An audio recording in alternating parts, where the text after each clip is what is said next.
កាលបងចោលឈូងត្រូវទ្រូងស្រីខ្មៅម៉ែអូនក៏ហៅស្ដេចខ្មៅពីបងស្រីស្រីជួយខឹង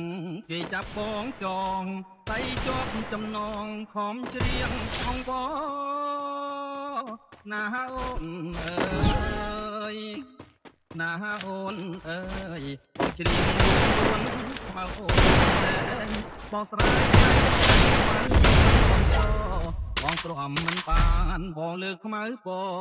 ខ្មៅអើយគុំងខ្មៅអើយគុំជេណាអូនអើយណាអូនអើយបងពងរត់ខ្មៅឲ្យឡើងតាំងបងបីមិនតាំងរហូតស្រុកគេមកពីទៅបងច្រៀងបំពេ